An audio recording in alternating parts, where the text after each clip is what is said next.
Bismillahirrahmanirrahim. Assalamualaikum warahmatullahi wabarakatuh. Perkenalkan, nama saya Agung Rahmat Fauzi, mahasiswa Prodi Mars UMY angkatan 22.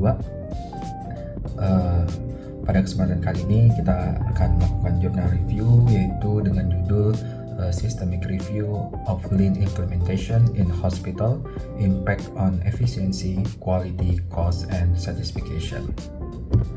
Untuk jurnalnya, itu nama jurnalnya adalah International Journal of Health Policy and Management, ditulis oleh Jinjing Wang et al. Kemudian untuk indeks jurnal ini adalah Trinex Scopus Q1. Kemudian untuk latar belakang dari jurnal ini, jadi dalam era kompetisi layanan kesehatan yang semakin ketat, rumah sakit dituntut untuk terus meningkatkan efisiensi, mutu, dan pengendalian biaya. Konsep Lean Management pertama kali itu dikembangkan oleh Toyota di Jepang pada tahun 1950-an. Tujuannya sederhana, tapi revolusioner. Menghilangkan pemborosan, meningkatkan efisiensi, dan memastikan setiap langkah proses itu memberikan nilai bagi pelanggan. Seiring waktu, prinsip ini diadakan ke berbagai sektor, termasuk salah satunya juga adalah sektor rumah sakit. Untuk menghadapi tantangan modern seperti lonjakan pasien, tekanan biaya, dan kebutuhan layanan yang lebih cepat serta bermutu, menurut penulis ini, banyak rumah sakit sudah menerapkan prinsip Lean Management, tapi belum ada kajian komprehensif yang menilai dampaknya secara bersamaan terhadap 4 aspek utama, yaitu efisiensi, kualitas, biaya, dan kepuasan. Oleh karena itu, penelitian ini itu hadir untuk mengisi kesenjangan tersebut. Kemudian untuk metode penelitian, jadi penelitian ini menggunakan systematic review yang menggunakan paduan Prisma. Data diambil dari 4 database besar, yaitu adalah Scopus, PubMed, Medline, dan Web of Science, dengan periode pencarian itu dari sekitar Januari 2019 hingga Oktober 2024. Dari 6.021 artikel yang disaring, itu ada sebanyak 60 studi dari 19 negara memenuhi kriteria dan dianalisis. Penelitian kualitas studi ini dilakukan menggunakan Hawker et al. Quality Assessment Tool, di mana hasilnya itu kemudian dikelompokkan ke dalam 4 tema utamanya, yaitu efisiensi, kualitas, biaya, dan kepuasan. Dari seluruh data, penulis menemukan bahwa Lean Management itu memberikan dampak positif yang konsisten di keempat aspek tersebut, yaitu yang aspek pertama yaitu efisiensi. Jadi terdapat penurunan waktu tunggu pasien hingga 88%. Kemudian lama rawat inap, length of stay, itu berkurang sekitar 12 hingga 22%. Kemudian volume pasien itu meningkat 15 hingga 65% tanpa menambah sumber daya. Kemudian aspek yang kedua yaitu adalah kualitas. Jadi readmission rate dalam 30 hari itu menurun hingga 21% dari 21% menjadi 19%. Kemudian waktu konsultasi dokter ke pasien itu juga meningkat 23%. Penggunaan obat berisiko tinggi itu menurun hingga 40%. Hal ini menunjukkan bahwa efisiensi proses juga berdampak langsung pada keselamatan dan mutu pelayanan. Kemudian untuk yang ketiga itu biaya.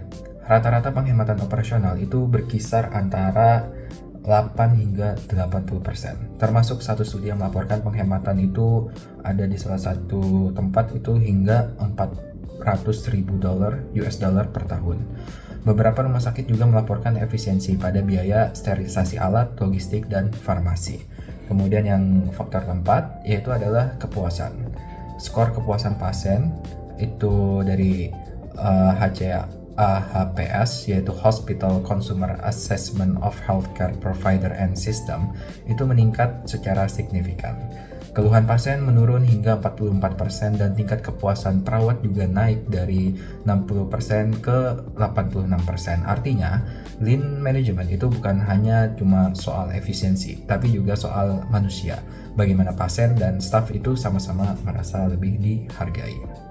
Kemudian untuk kesimpulan utama, jadi penelitian ini menyimpulkan bahwa Lean Management adalah pendekatan berbasis bukti yang efektif untuk meningkatkan performa rumah sakit secara menyeluruh. Ia membantu mengurangi pemborosan, memperbaiki kualitas layanan, menekan biaya, dan meningkatkan kepuasan pasien maupun tenaga kesehatan. Kemudian untuk analisa dari jurnal ini, menurut saya jurnal ini memiliki beberapa kelebihan penting, yaitu yang pertama, menggunakan systematic review, yang berarti datanya itu teruji dan bersumber dari banyak studi yang berkualitas. Kemudian yang kedua, fokusnya itu komprehensif, mencakup 4 indikator utama kinerja rumah sakit. Kemudian yang ketiga, hasilnya itu praktikal dan aplikatif, bukan hanya teoritis. Tapi, namun ada beberapa keterbatasan juga. Jadi, sebagian besar studi ini berasal dari negara yang maju, seperti AS dan Eropa, sehingga belum sepenuhnya itu mencerminkan tantangan di negara berkembang. Kemudian banyak implementasi lean management yang masih bersifat proyek jangka pendek, belum terlihat dampak budayanya dalam jangka panjang. Kemudian yang ketiga yaitu pengukuran aspek biaya itu seringkali bervariasi antar studi, sehingga sulit membandingkan angka secara langsung. Kemudian untuk relevansi dengan manajemen RS di Indonesia. Jadi dari temuan jurnal ini itu sangat relevan untuk konteks di Indonesia.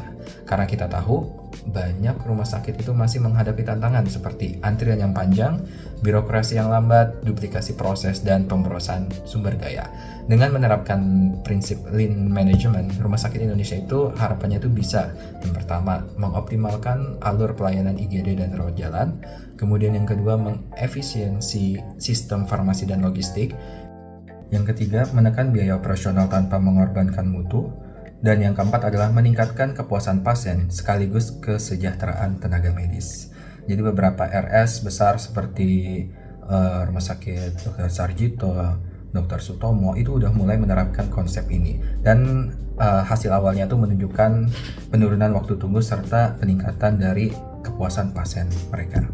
Dan dari jurnal ini saya juga belajar bahwa lean management itu bukan sekedar strategi efisiensi, tapi filosofi perbaikan berkelanjutan. Seperti filosofi Toyota yang jadi akar konsep lean management. Fokus utamanya itu adalah respect for people dan continuous improvement. Bagi saya sendiri dan mungkin untuk para calon-calon manajer rumah sakit di luar sana, pembelajaran yang penting itu adalah perubahan besar dimulai dari langkah kecil yang konsisten. Kemudian yang kedua yaitu inovasi bukan selalu soal alat yang canggih, tapi tentang memperbaiki proses yang tidak bernilai tambah. Dan yang ketiga, keberhasilan lean management itu sangat bergantung pada kepemimpinan dan budaya organisasi yang menghargai keterlibatan setiap stafnya. Jadi, kalau dulu lean management itu sukses membuat pabrik Toyota jadi efisien dan unggul di dunia industri, prinsip ini pun juga sama, bisa membawa sebuah rumah sakit menjadi lebih manusiawi, efisien, dan berkelanjutan. Jadi, lean management itu bukan sekedar metode, tapi cara berpikir untuk menciptakan sistem kesehatan yang benar-benar berfokus pada nilai bagi pasien dan bagi sistem kesehatan itu sendiri. Sekian dari saya. Terima kasih. Wassalamualaikum warahmatullahi wabarakatuh.